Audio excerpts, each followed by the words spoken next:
Fascinating new book. I've been looking forward to it, and it's been worth the wait. American Midnight: The Great War, a Violent Peace, and Democracy's Forgotten Crisis. Wowzer dowser.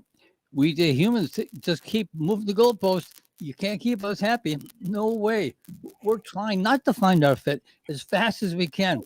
So it's a great that we have a show. At least once a week, we have a show that attempts to help us find our fit. And Lord knows it's probably a 24/7 thing. Well, absolutely it is. But anyway, but I'm going to turn the floor over to Susanna, who actually has something useful to say. I could go on forever on my themes, but you've heard me before. So welcome, Susanna, and guest, and I'll bow out so you can do your thing. Thank you, Ron. Well, we'll see how useful it is. So good afternoon, everybody. Welcome to Finding Our Fit. I'm Susanna Wu-Pong Calvert, and the purpose of our show is to help us find our place in our crazy and beautiful world. And in so doing, we will enrich our world and create a brighter future for us all, including Earth. I'm also founder and executive director of the Foundation for Family and Community Healing, whose mission is also to help us find our fit through our mental, emotional, and relationship resilience skill education. Check us out after the show and find your fit with us at healingedu.org. We do this program to help us make sense of our crazy and beautiful world so that we can choose the more beautiful side. Often we just focus on the crazy things in our life, forgetting that the flip side is where we can find and create opportunity, wisdom, and healing. In Finding Our Fit, we focus on learning, growth, and how to become more wiser and more resilient by adopting a healthier relationship with ourselves and everybody and everything. It's important to embrace both yin and yang, both the challenging and rewarding parts of life, so that we can create balance and conditions for healing. It's a practice that we must choose to engage in every day. Today is an especially exciting day for me on Finding Our Fit because we've been evolving for over two years now. I can't believe how fast it's gone. We've added a regular guest host, Miss Allie Fisher, a beautiful young soul bringing illumination to our channel. I'll be adding another regular guest host soon, to be announced later, so stay tuned. But right now, I'm also going to be sharing this show with a good friend of mine who has so much to say. It's really time to share this platform so that we can add depth to a topic which I feel merits additional airtime. My friend Jah Khyle Howard and I have known each other for about 4 years, and though our lives look so starkly different on the surface, what we have found is that we have traveled a similar path with similar themes and similar lessons. Our way forward, though, has been uniquely us, however, and we felt that talking about our common themes combined with our different solutions, pathways, and perspectives would be a rich format for this show. So we're committing this time for this topic on what's missing and our path to our true self on Finding Our Fit twice a month. So that will give us ample time for rich exploration. So every second and fourth Thursday going forward, we will be discussing this on this show, but also through two other avenues. The first is through my blog platform on Psychology Today. It's called The Heart of Healing. And so I have been focusing on this theme for a couple of months now, the topic of what's missing. And I would invite you to also join us there to consider your own path towards your true self. Soon, we will also be offering a do-it-yourself class for you to use within your community so that you can open up the discussion with others in your life to identify what's missing and a path to your true self as well. Stand by for that offering. It'll be coming soon. So that's the plan. 3 ways to engage so that we can figure out what's missing and fill in the gaps and find our path to our true selves. So I hope you will join us on this ongoing journey as we're exploring it individually and together.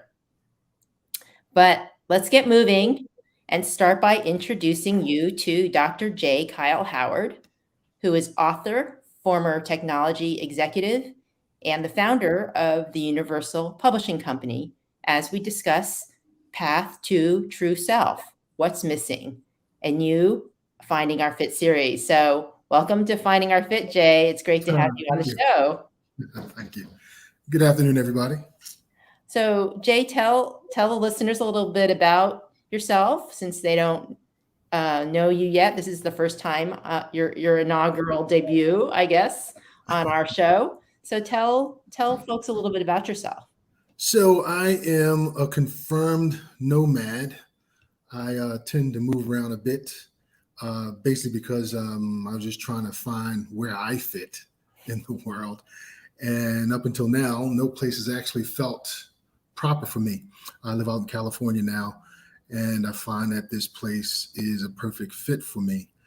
I started on this journey as far back as I can remember, but most importantly, probably around the age of 13 when I first heard God's voice in my ear giving me some instructions.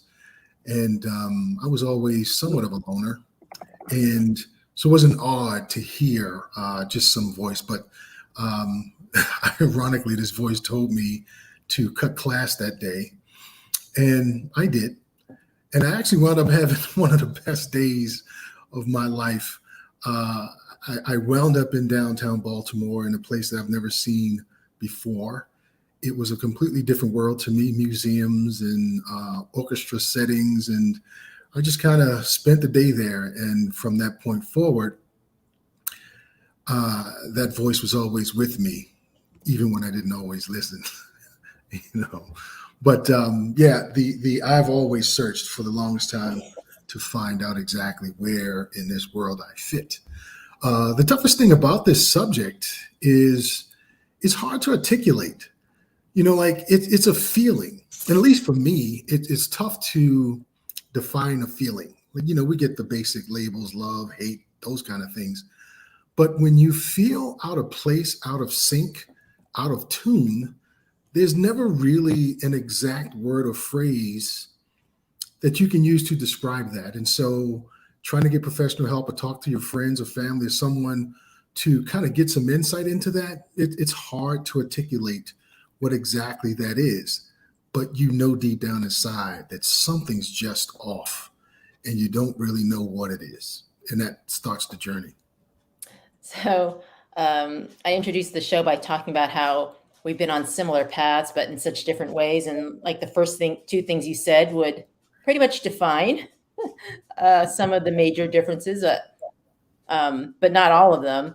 First, being a nomad, I tend to like to stay where I am. And that you heard the voice of God at the age of 13. So, you know, most of my life I would have said, you know, kind of brushed you off as a crazy person. Still, sometimes I wonder. No, I'm kidding. Yeah. But yeah. So when did you first? I mean, if you looked back, when did you first feel like something? Like, if you had to look back, can you identify a point where you felt like you didn't fit in, that something was missing? I mean, honestly, I can remember my furthest memory back was about the time that I was about 4 years old. And I just remember, and I'll tell people, I am a fidgeter, so you may see me rocking and bouncing things. It's just something that I've always done. But I think at the age of 4, I always found myself by myself. I didn't have a lot of friends. I kind of felt like some alien family just kind of dropped me off here on this planet, left, and wanted me to figure it out. you know. And so I didn't. I spent a lot of my life trying to fit in, so to speak. I always thought that everybody else was normal and I was this abnormal, crazy person. And so I did not, until I became almost recently, did I come to love and respect my unicorn. And but being a unicorn when you're young and everybody's doing things that seem like fun, like going to clubs when you're teenagers and hanging out and doing different things, it just never felt right to me, even though I would get involved in it. But I would say since the age of 4, I always felt somewhat different. And surprisingly, adults used to call me professor because apparently I had these conversations with them and I always like hanging out with the older guys because I could talk to them. I just something just different about that. Yes, there's something definitely different about you, Jay. All of it good, obviously. But so there another difference between us. Like you noticed it at the age of 4, which is really the beginning of your conscious awareness. Yes. Really. I mean, I've told my story several times on the show and on my blog, but I think it really took me until I was 36 because what felt missing in my life, I attributed to the fact that I hadn't arrived at a point in my life that I defined in my head as when I would feel right in myself. Right. And when I was feeling off, I would just say, oh, it's because I haven't X, Y, and Z. But I probably haven't felt right in my life. Actually, I asked you that question, but I don't have an answer for myself. So I'm going to have to come back to that. Yeah. But I would guess middle school at the minimum. Yeah. Probably before that. Like I was just floating on the planet or something. And yes. Yeah. Absolutely.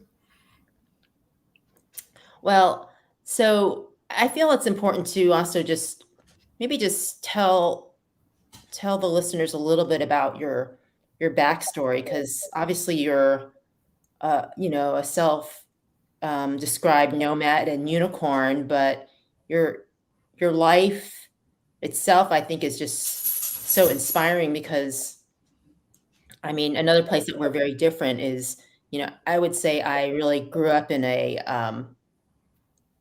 life of, I would say, a fair amount of privilege. Like we weren't rich, but we were very solidly middle class. And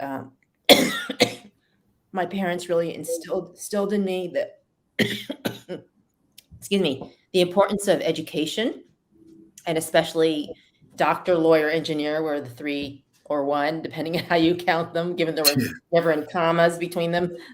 The choices that my Chinese immigrant parents offered me, but I never had to worry about being hungry or going without education. It was always assumed I would do that, and I would go into a science or technical discipline, and I would have kids, and I'd raise them, and I'd be a professional, and I would, support my parents if they needed it.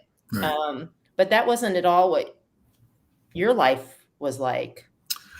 Yeah, I grew up in East Baltimore, single parent home. I am the 4th of 5 children. And, even in my maternal tribe, I was still sort of an oddball. At least I felt that way. We didn't lack for love. And, but my mom was, she was a single parent of 5 kids, and, she was a survivor. And there's something that seemed inherently wrong about survival to me, and I don't know why. It was just something that just seemed a little off. I felt like for some reason we deserved better. I don't know why, but growing up in that environment, it was a Black community, and so I wasn't exposed to much. But what we had, and I didn't know that there was a difference because outside of my community, I didn't really interact with people outside of my community. So we all had pretty much the same thing.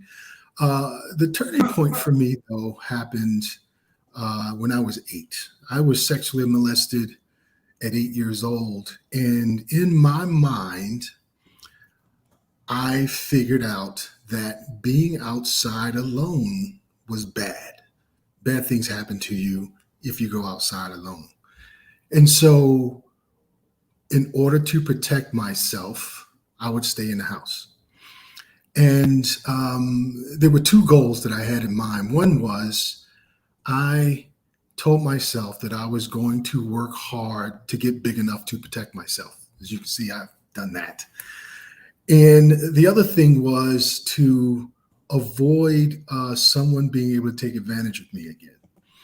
And so I remember a encyclopedia salesman, I'm dating myself now, come through the community, and I'd convinced my mom to purchase, a set of encyclopedias. I think you would get 3 at a time. And I would read these encyclopedias cover to cover. And what I discovered were these places that I'd never heard of, like Europe and France and all these places.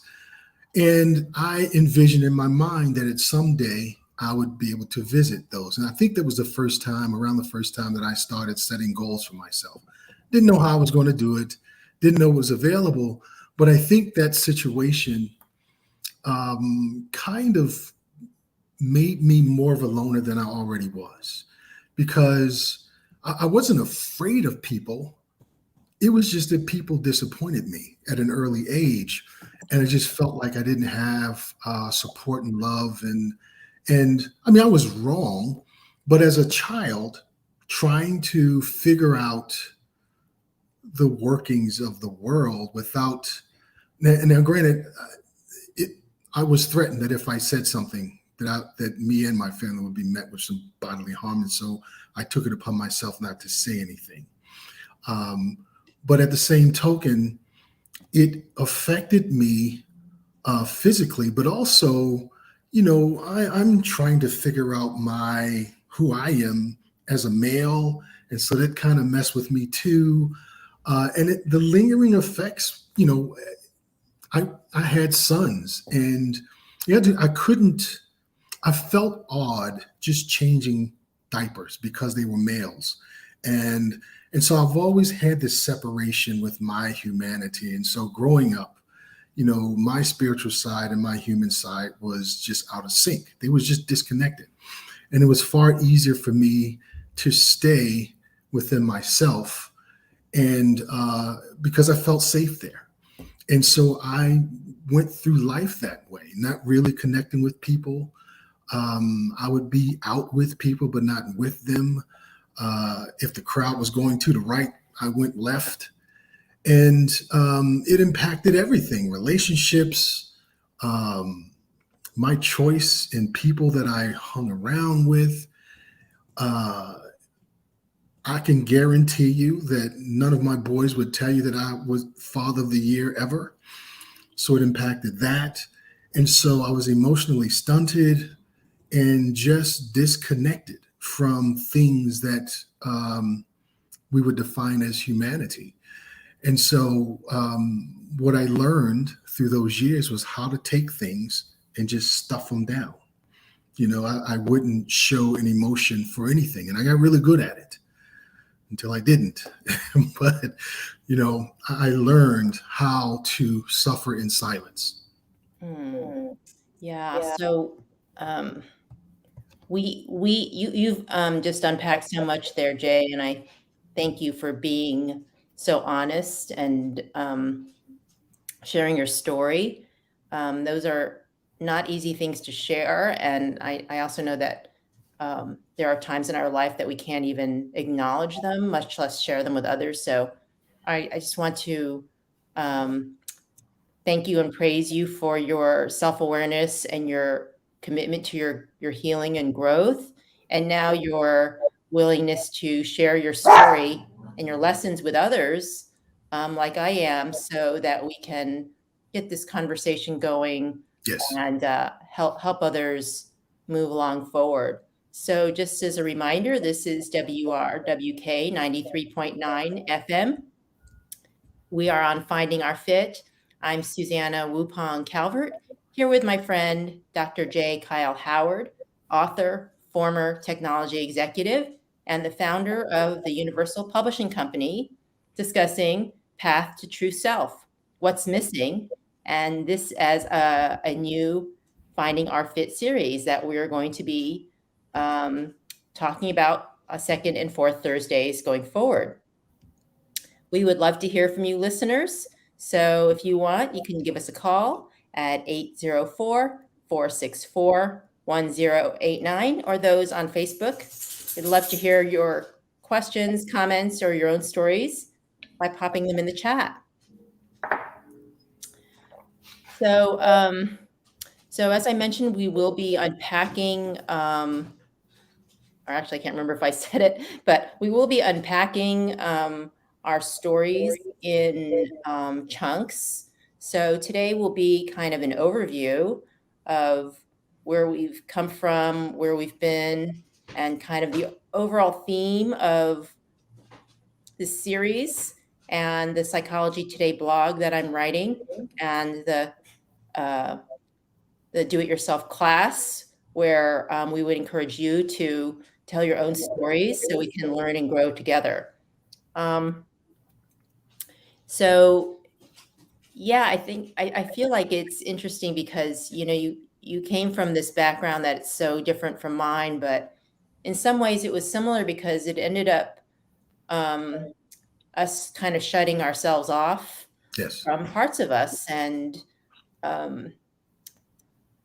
you know, I also felt unsafe showing my feelings. I mean, I wasn't assaulted, but I did not feel safe sharing my opinions or feelings with my loved ones in my life. And so I pretty much shut that down because it was clear it was not welcomed. And I shut that off from myself as well. And so for different reasons, had a similar outcome to Jay, where it took me a very long time to become aware of the full range of feelings that were going on, and then to honor them and release them, and to kind of just unpack all of that repression and rejection and judgment of those feelings were just which are just a natural part of us. And it kind of just I allowed myself to let them just eat myself up from the inside out without realizing it. And my self-awareness was terrible. And usually I would just blame other people for making me feel, you know, I hate that phrase because nobody makes you feel any particular way without your consent. Right.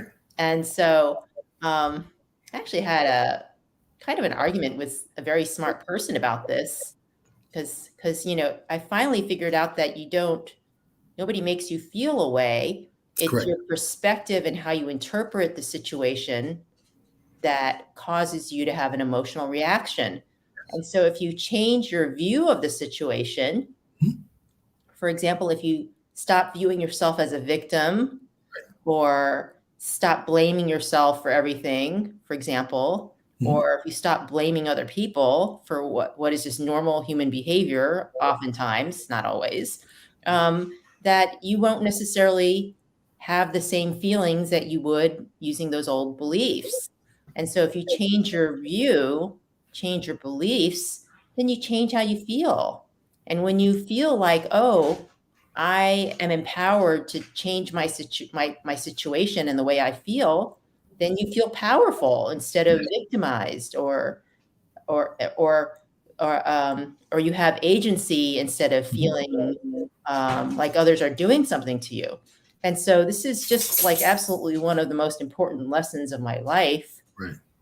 And I just feel like if everybody could understand that and practice it and live by it, well, you know, don't like how you're feeling, well, change your viewpoint, change what you do, change what you allow in your life.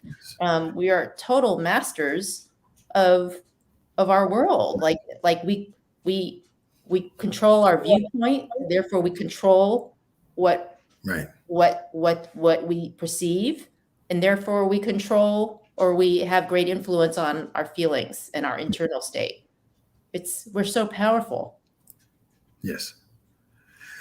The interesting thing about it, though, and like for years, we've been always told that our ego is a bad thing.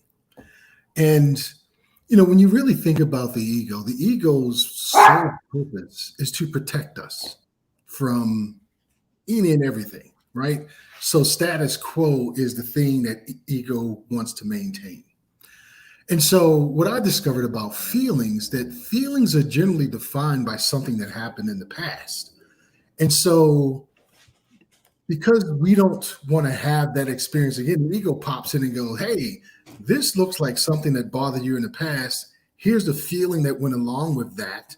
And so it turns up almost automatically, and we don't even realize where the feeling comes from. And so I've heard, time and time again about, change your perspective on it, but you don't even know where the origin of it comes from. And not that you have to, but as we grow, there are things that we see, we have experiences, like our environment, man, it puts all of this, and I'm a computer guy, so I'll use computer references. It puts all this software inside of you, in your head, in your mind. And rarely do we ever reboot the system, right? And so something comes up, it's an automatic switch. Hey, this looks like this. I'm going to make you feel this way. And we have that emotion, not even realizing. So it generally has nothing to do with what's going on in that moment. It is some past offense that you had that you just bring into now because you feel more empowered to address it with the wrong person. Right. And if we just surface that belief, then we might have the opportunity to see how it really just makes no sense. Yes. In this context. So we are WRWK 93.9 FM. This is Finding Our Fit. I'm here with Jah Khyle Howard, author, former technology executive, and founder of the Universal Publishing Company. We're partnering up now to discuss Path to True Self, What's Missing, and this is all about our new Finding Our Fit series. We'd love to hear from you listeners, and I'm so glad to see Dwana. I don't know if I pronounced your name right. Thanking you, Jay, for your transparency, which I also so greatly appreciate. Such a fine quality in you, Jay. And we'd love to hear from you other listeners, either by giving us a call at 804-464-1089 or continue to join us on the chat. So you were talking about your background and feeling out of place, a unicorn, a nomad, safer inside within your own space, and protecting yourself by cutting yourself off from your feelings, and stuffing them down. When in reality, what you've learned is that a lot of those feelings may have happened a long time ago, but yet they still, like ghosts, could be haunting us. Yes. Without our knowledge. So that's kind of an interesting metaphor, ghosts haunting us without our knowledge. So what about all this, Jay, makes you want to share this with the world now? Well, What's bringing you to do this work on what's missing? Well, okay, so let me first say this. I am not a biblical scholar, but well, you kind of are. I read philosophies and things, and one of my favorite books has been the Bible. And so there's a story, Genesis 19, and this stuck out to me, and this is my interpretation of it. So it was right after Sodom and Gomorrah, and the characters in this story, particularly Sarah and her husband Lot, were told not to look back. And Sarah turned back and was turned into a pillar of salt. And the reason why that particular story stuck out to me was because I had become that. I lived in my past. And to me, that's what a pillar of salt was. She turned back to look as opposed to staying forward to see what was ahead of her, she turned back and got stuck there. And a lot of times we do that. And so being that pill of salt, I would meet people, and my immediate story was the woe is me story. Not the hero story, but the woe is me. Here's the things that happened to me, and all these bad things and blah, blah, blah. And so I lived through that tragedy. And my entire life wasn't bad, but I had these moments, and I lived through that. I had in turn, at least in my mind from this story, become a pillar of salt. And so I wrestled with whether or not I should continue to be here, because I felt like I don't have to go through this stuff. And a lot of it culminated with my youngest son was killed in a car accident. And I just felt like for some reason, me and God just wasn't seeing eye to eye. Like I felt like I was being persecuted for some reason.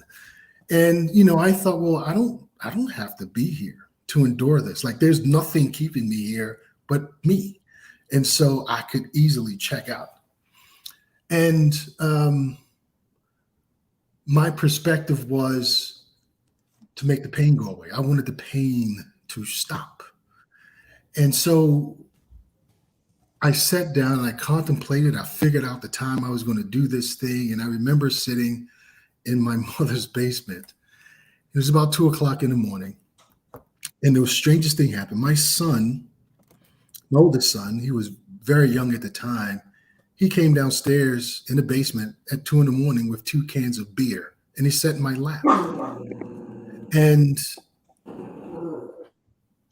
there was no way I could go forward at that point, because I'm thinking this was a message for me. And so from that point forward, I thought that maybe, what if I changed my mind about how I saw life? Because everything that I saw in life, I was the X factor. And so what if I changed my perspective on it? What if life didn't have to be bad? What if I could have extremely good, happy days? But the thing that I realized was that my software was bad. And so I just started to write. And I'm a proponent of journaling. If there's anybody out there that likes to journal, man, this is a thing. And so one of my books, You've Lost Your Damn Mind, it's a journaling book, and it goes through, and I examined everything, every thought. If something rubbed me the wrong way, I wouldn't look at that thing. I would look at me. Well, why does that bother me? And I would go through that and try to figure out why. And I would pinpoint, oh, this bothers me because of this. And it was even smaller things like, I told you this story about scrambling eggs one morning, and I'm standing there at the stove and I got my hands on my hips and I'm staring. And why do I scramble eggs this way? It's because my mom did. And so when I realized that a lot of the thoughts that I held were kind of stuffed in there, like they weren't necessarily mine, those were just thoughts that I had accepted or just kind of got in there, I felt like I can't be the only person going through this, And so I became a big proponent of self-awareness through journaling. And I just felt like if the world was sort of falling into this chaotic thing where people were angry about things and people hated stuff and we don't really know why not take the time to examine that? And so that was the start of it. And so I feel like the things that I'd gone through were lessons for me, because I can better express to others who may be going through things from a position of experience as opposed to theory. Okay, so you were going through your own place where there was feelings like anger and hate, and when you see them in the world that is so chaotic now, and people don't understand why, you have found a pathway to examine it and learn how not to be full of angry and hate and feel less chaotic. Yes. Yeah. So what are you seeing in the world right now where people are feeling chaotic, angry, and full of hate? You know, so this is my take on it. We are in a process of change globally. And in order to get to this place of love, I just feel like we have to hit some sort of rock bottom, because I see now. Granted, the media plays a lot in this, because the media is the filter of the world to us. They throw these images at us and they tell us what we should believe, we should vote for, how we should feel about things. And so one of the things I try not to watch news if at all possible. But I realize that we are inundated with all these sound bites of things, and we rarely examine our own thoughts on things. And so what we see, or what is presented to us, isn't, at least in my mind, the way the world is. I see that chaos and turmoil are sensational, and the media flies off of that, and it keeps putting these things in our heads. It's similar to when I was younger. I'll say it started off with Roots. When I was a kid, the movie Roots came, and I just something was off about that for me. And I did a book report, and it failed because I thought it was, for lack of a better term, a joke. And when I say joke, I just felt like there was no way that you could tell that story in the detail that you could, right? And so that's when I became aware that, we are told things, and then we say we know stuff, but we really don't know. We were just told things and we accepted them as true. And so for me, I adopted this theory of, I am going to question everything, all of it. Why do I like this? Why does this person do this? And so what I see as chaos in the world is really what presented to us. I fail to believe that the world is as angry and as unloving as the media shows us to be. I think that there is a huge group of people out there who are searching, just like I was, to find a better way, right? Because at the end of the day, we are love, but how do we get there if we're covered up in all of this stuff? And so my thing is, let's just remove all the barnacles and things that attaches us to us through these mediums. And, if something you're taking in doesn't make you laugh, why do it? That's, for me, if it doesn't make me feel good, I want no part of it. Well, that's beautiful. And I use the concept of rock bottom all the time as well. And unfortunately, I know this about myself, that at least up until recently, I've had to hit rock bottom in order to make change in my life. Yes. And I've done it over and over again. And after the third or fourth time, I'm just like, can't I just skip that part? But no.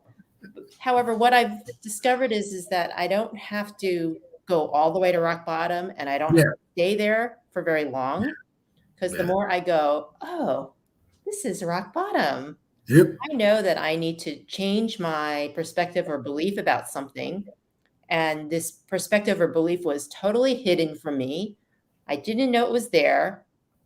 And now it is time to really critically examine it.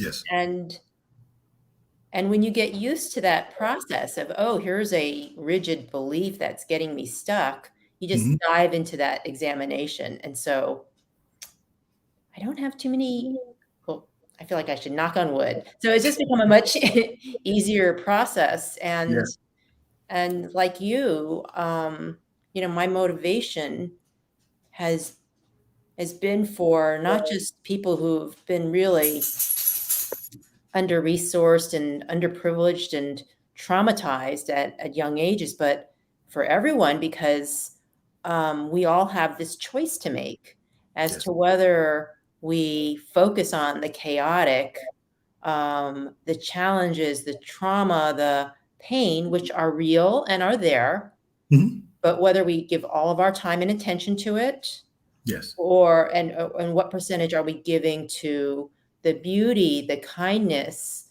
the Yes. love, the inspiration, the possibility, which is also real, Yes. also there.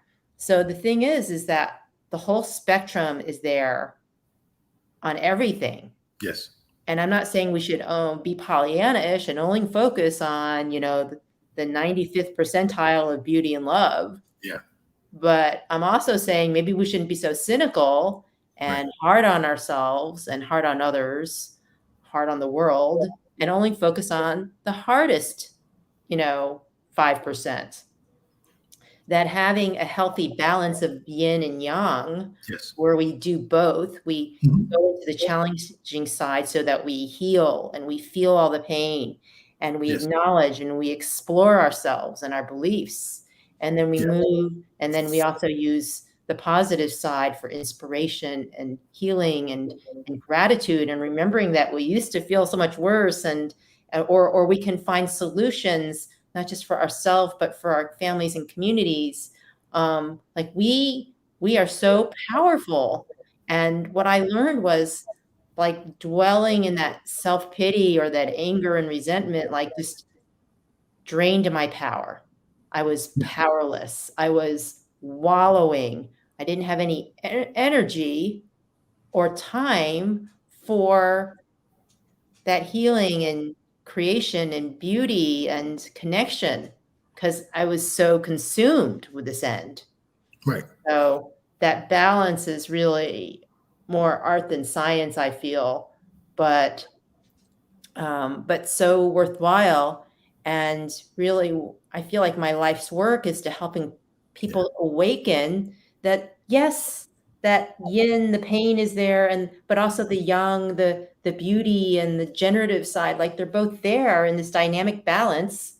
I don't know if I can do this on the camera. They're both there in a dynamic balance, and they have to both be there. Just like you can't experience true joy and a sense of peace unless you know what pain and chaos feels like. You have to, like, they're only there when they're in contrast with each other. So we do have a comment in the chat from Jerry. Thank you, Jerry. Jerry says, I too have learned to redirect my thinking and ask, what am I supposed to learn from this? Bravo, Jerry. Love that. Like, that is my mantra as well. Like when I just feeling so beaten down by life, okay, what do I need to learn from the situation? Because the faster I learn it, the sooner I get to the other side. Well, it's a paradigm shift when you're so beat down and you feel like you don't have the luxury to enjoy life because it's always this constant struggle. And what I've found is that the struggle continues because we haven't learned the lesson. You're taught as a kid to pray for the things that you want. And so you ask God for peace of mind. Well, he's not going to just, boom, give you peace of mind. You're going to have to work for that. And what I found that my biggest lessons learned always come in the midst of turmoil. It's never when I'm just kind of sitting and chilling, watching, the sun go down. I don't really get any life lessons from that. But when I have to roll up my sleeves and dig in to something that challenges me. You was talking about rock bottom, and I honestly thought that I had somewhat gotten rid of all of that. But, I found myself just last year in the midst of, I would say, the worst time in my life. And I found myself living in my car. Now, here I am in what I consider to be the most beautiful place in the world. I'm exactly where I feel like I'm supposed to be. But somehow I wound up in this situation. And I couldn't figure it out. Again, I'm thinking, well, man, like, what did I do wrong this time? So what I hadn't done, I had not done that deep level shadow work that I needed. And it took this very small man to look me in the eye and to tell me that I was, I'll say, screwed up. That's not the word he used. And that those words, like no one had ever looked me in the eye and told me that I was a screw up, right? Um, and it hit me right in the heart. And 55 years of stuffing things down bubbled up. And I think for a week, I cried at everything, commercials, dogs crossing the street. Like I'm just bawling constantly, but it made me look internal, like what is going on? And, my ego, again, in the past, it would not allow me to ask for help. And I reached out to my family and they were there. And for me, I am where I am today because of that. And it wasn't a matter of humbling myself. I had convinced myself that nobody gave a damn. And so I made some choices and I found myself in this predicament. It was my fault. And so that's how I'm dealing with this. But, the funny thing about, I can laugh about it now, but it wasn't funny. I would park in this supermarket parking lot and I would sleep there. And I had a ice chest with food and things. So I wasn't hungry. I just didn't have a roof. Well, my car was my roof over my head. And to top that, my license plate has expired. So now I'm paranoid that, the police are going to see me take my car away. It's kind of like I'm imagining all these horrible things. But every night I would sit in that car and I swear it was almost like God was sitting next to me and we was having these deep conversations. And it just, again, I thought that I had gotten rid of all of that stuff, but I hadn't. I brought that baggage here with me and I could not move forward unless I had gotten rid of it. And I couldn't distract myself with work because I was really good at that. I couldn't distract myself from a relationship because I was good at that. Like I could always find something that would distract me or keep me mentally and emotionally occupied so I didn't have to deal with me. But all of that was taken away from me, right? And so, again, I had prayed for peace. And the only way for me to find it was to strip me of everything that I could hold on to. And I haven't looked back. It's just, and I learned to appreciate things. I learned to tell my family that I love them. And, it is something that we just didn't do growing up, but it has made the world of difference, and to the point where now I can just go out and enjoy a walk in the sunshine. I can go to a park. Like something I had done when I was a kid. I took my shoes off and stood in the grass. I spent time at the zoo with my sister. It's just things that I just wouldn't let myself feel. And I'll tell you, it is an amazing thing, coupled with the fact that, I've always been told, what a real man is. Like real men don't have feelings or real men don't cry. That's bull. We do. But you learn to suppress that. Like I said, I was an expert in suffering in silence. I was really good at it. Well, and I love how you came full circle. I don't know if you did that intentionally, Jay, but how you started talking about how you learned at a young age that people were disappointing. Yes.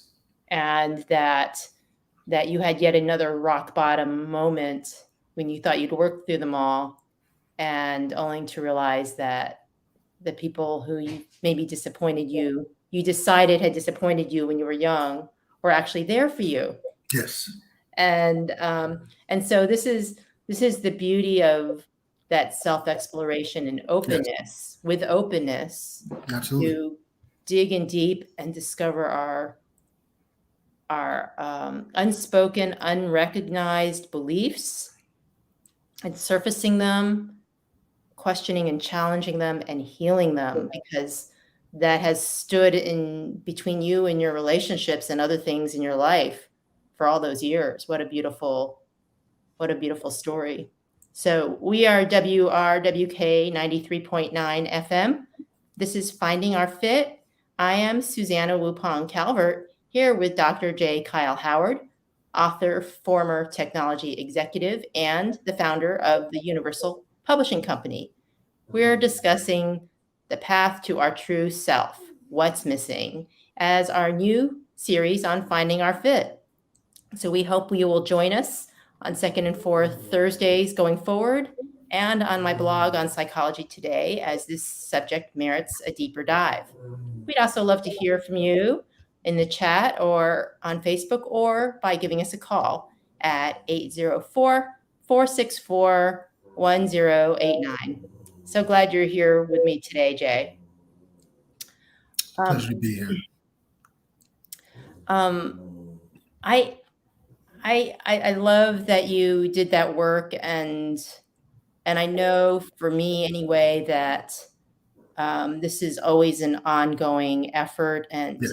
just when I think I've reached a place of peace, I guess is the word you used, or the phrase, the metric, that there's always something else to work on. And I guess like you were trying to rise to be the real man that your community described to you. And I was looking to be the good Chinese American daughter that my community described to me. And gosh, we both succeeded so well. You know, I got my tenured position, and I was married to a Chinese American physician, no less. And you being like a former football player and big guy, and, absolutely a real man, I would imagine, in most, if not every way, according to your community's definition. And look where it got us, a lot of heartache, feeling alone, feeling miserable, trappings of success, but misery. Yes. And it just doesn't have to be that way. Absolutely. One of my worst professional days, when I got into IT, my whole goal was, if I'm going to do it, I'm going to do it all the way. And so the very top position is Chief Information Officer. And I started at the very lowest position of help desk technician. And I was going to work my way through this and do everything I needed to do to get to that position. And I remember it was 2018. I was called into the CEO's office, and she presented me with the position that I had so coveted, that I had worked my entire butt off in order to get it. And I remember walking out of her office thinking, I have no one to call to celebrate this thing with me, because I pushed everybody away. And I knew that I had done it. And here I am at the top of my field, and I feel horrible because I captured that, but I lost so much. And I didn't realize it because I was walking through life with blinders on. Like, I can go to work and work. I didn't have to deal with anything personal, nothing. And so when I got that position, it was almost like, so what do you do now? I don't know.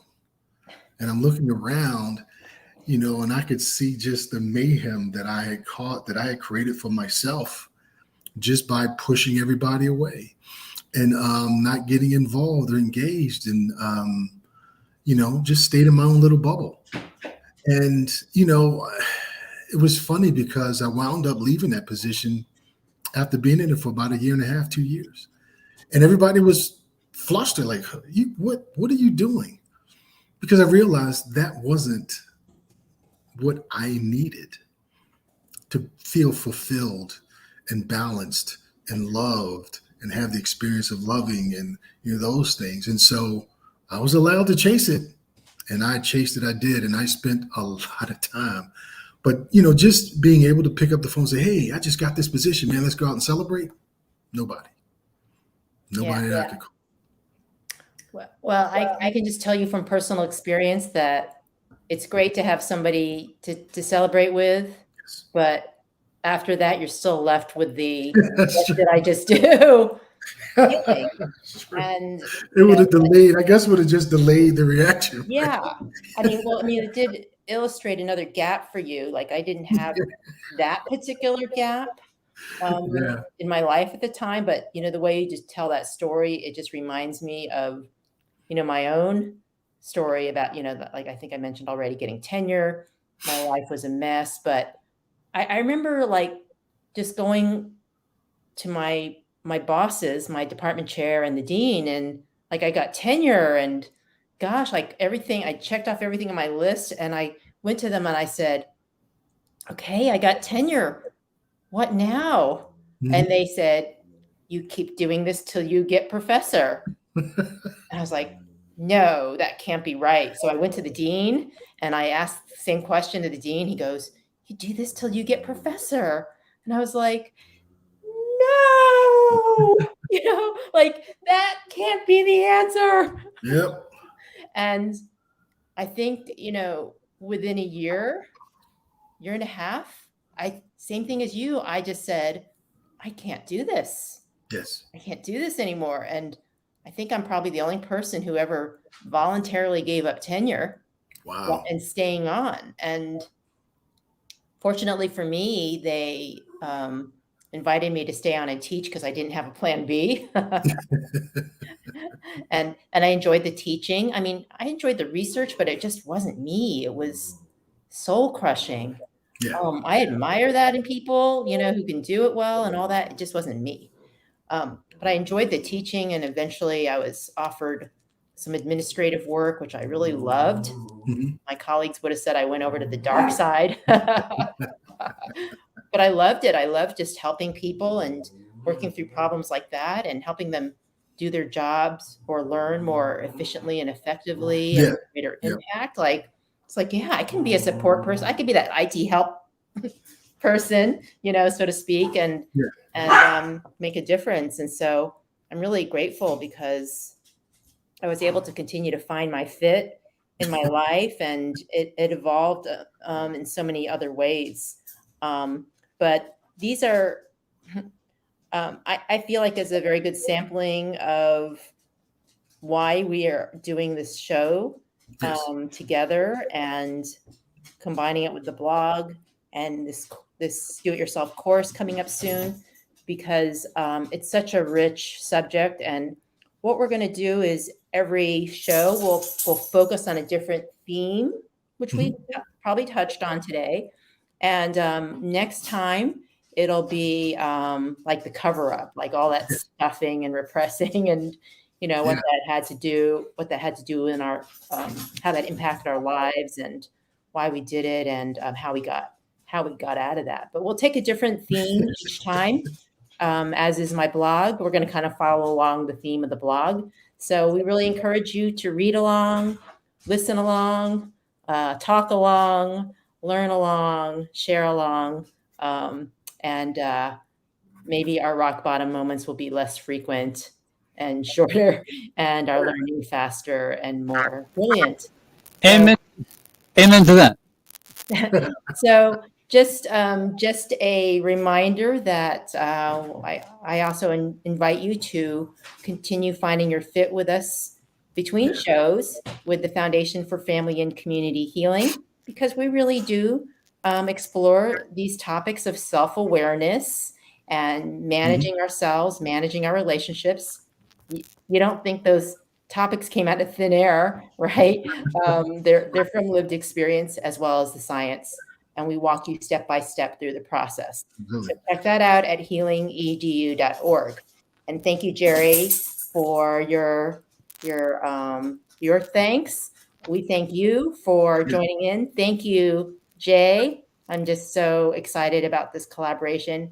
And thank you, Ron, and listeners, Ron especially, for getting us through yet another episode of Finding Our Fit. Ron's the man. Thank you. That's a compliment. I would encourage those who may be hitting rock bottom, take some music with you. If everything goes wrong, at least you can dance through it. Dance it out. When in doubt, dance it out. May you dance. Yes. All right. Well, that's it. That wraps it up. We'll get through another week with that. Anyway, thank you very much. As always, it's an honor to be on this show and to be finding my fit, to have arrived to this degree. All right. Well, wave goodbye to your fans out there, and we'll move back to the loop.